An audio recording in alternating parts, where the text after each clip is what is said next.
All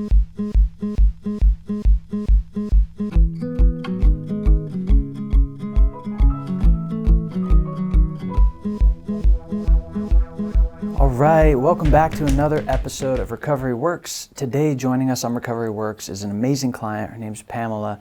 She decided to come on our channel to share her story because it's absolutely incredible where she was and where she is now, and what an inspiration she can be to so many people.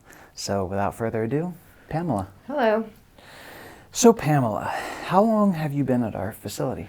I've been here in between 5-6 years. 5 and 6 years, wow. So what led up to entering our facility? What was it like when you kind of went through the process of addiction and what led to that, as well as your journey to us? I first started out on pain pills, which most people do, you know, and I was moving from another state. I moved here and started working at a dance facility. And so I was going through withdrawals from pain pills because I was new in town. I didn't know anyone to get anything. And one of the dancers there offered me some powder, heroin, and I did that for about 4 or 5 days, and then I come across the pain pills, and by this time the heroin had already taken the level too high for the pain pills. So that's how I got started on the heroin. Sure. You know. What got you on pain pills originally? Well, I was living in Portsmouth, and it's a little town, and not much to do. You know, my kids were small, but, you know, they weren't babies, so I didn't really have to sit and watch them all the time. But so, you know, we just, wrong place, wrong time, wrong people. You know, I was young.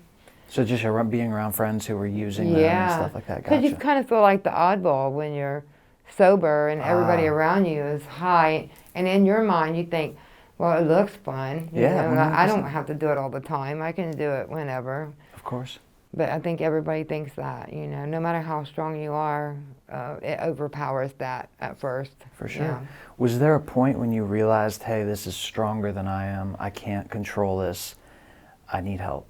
Yes, I think the time when I knew that was, one time I had an experience where I was laying on a bed and I was going through withdrawal, and my brother come to me, and I said, oh my God, I forgot to pick my kids up from school. And he was like, no, they didn't have school today, Pam. So I knew then that, oh God, I really have a problem, because, you know, I was sweating and going through withdrawal. So that's why I packed up and moved from Portsmouth to come back to Columbus, because I thought, it's more here, there's more people here, you know, maybe I can get my mind off of things, but it's a one-track thing, you know, didn't matter if I lived there or here. Of course. Yeah, it's crazy. The people who haven't gone through, you know, addiction and withdrawal, it's hard for them to understand what withdrawal is like and how it goes from taking the drugs to get high to just feeling normal and escaping withdrawal. Yes. It's very interesting how it changes in the person, where they go from enjoying the drug to just using it to stay normal. And you can tell when people are just starting out on them, because they're having fun, they take them, they're laughing, they're having fun. But then once you're taking them to not withdraw, you're more depressed, your mental state goes from, oh, this is fun, to holy crap, what have I done? Wow. You know? Wow. So did you have that mental switch? You had that? Wow. So what about, could you give us paint a picture for what withdrawal looks like, what it feels like? Yeah, so withdrawal, I think, you know, it's about the same for everybody, no matter what, no matter who you are. The withdrawal from heroin, from opiate, is about the same for everyone. They might not have seizures, you might not die from it, but you've come pretty close, I guarantee it. The sweats, the thought, your memory, like your thought only concentrates on that. You can't feed your kids. You can't get up to go to the bathroom hardly. Sure. So yeah, you sweat, you're nauseous. It's all you think about until you get it. Wow. So what would you do to get out of withdrawal? Because I know once in withdrawal, it's absolutely terrible. It feels like misery. What would you do to escape withdrawal? So no matter how many times I was locked up or how many times I went into a facility to get help, I got right back out and did it again. Because while I was there, I thought, okay, I want to do good. I want to, get my life back together. But as soon as you get out, you think, I'm just going to go get high.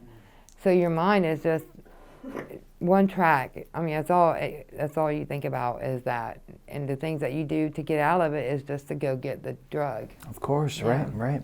So, have you put yourself in dangerous situations in the past? Yeah, I sure have.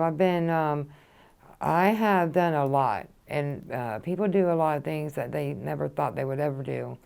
And but you never know until you're sick like that. The withdrawal is not like a flu or a really bad cold. The withdrawal is withdrawal. Like it should be right up there with past the flu and all that, because it really does make you sick. And of course, people die from it every day, and it's just bad. Yeah. Of course. So what led you to our facility? So I had a chance. My ex-husband had called me one time and said, "Hey, how clean are you?" And I made a joke about it, and he was like, "No, seriously, I want to know if you want to take over, one of my daughters." And I was like, "Yeah, for sure, I want her. Yes, bring her to me." So he did, and I had her for a few days, and I really wasn't clean. I wasn't on heroin, though. I was, smoking crack and snorting coke. And so for the first 3 or 4 days that I had her back, in my mind I thought, oh God, I got to get clean. I got to get this little girl back to school. Well, she was a teenager now, but still, she's my little girl. I need to get her back in school and get things normal for her. A normal routine, a normal house. Sure. So I went and met a friend that had the Suboxone, and I would buy them from her for $20 each. I would buy them. That I would have enough for one a day until I got paid from work. So I would just break it up to where I could use it and not be sick. And then there was time that she didn't have it. So I thought, you know what, I'm not going to go through this. I'm not going to do this on-off thing. I'm going to save my money and go to the doctor myself. And I got in the phone book and I called probably 20 places, and none of them seemed right until I called this one. And the person answered was like, "Yeah, come on in. Yes, we would love to have you and talk to you and find out what's all about you." And I was like, holy crap, these people really must care, So I came here, and since the day I've walked through your door, I've never withdrawn. I've never went through withdrawal. I've never relapsed at all. No, you're an absolutely amazing role model here as a client. I mean, I got everything back. It's amazing what this does to you. Mm-hmm. And not only the Suboxone, but the people here, what it makes you want to come back. It makes you not say, oh my God, I got a doctor's appointment. You want to come here. Sure. And I got a great job, pays real good money, amazing husband that is a very good provider, and he's on my side about everything, and then I have a good job and a brand new car, buying a house, and everything's great now. Wow. It's crazy how it goes from you're young and getting wild and crazy to you're getting high to holy crap, now I'm caught in this web of drugs. My life will never be good. I'll never get my kids back. I'll always be like this. I never have, everything I own fits in one box. Like, you feel that way. Yeah. But then that one thing happens, and that one thing is walking in here, I believe. Yeah. That's incredible. Wow, thank you for sharing it.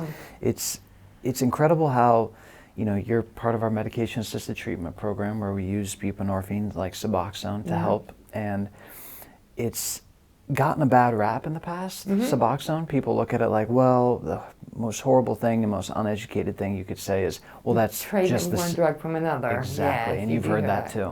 And I hate when people say that, because it tells people who want to change their life, whether it's they're using fentanyl and quiet, using heroin and quiet, that we'll just keep doing that, because going to a doctor don't work. Yeah. Right, exactly. It's absolutely horrible. And it is. The stigma is getting crushed though, and sharing stories and showing people that this is not trading one drug for another.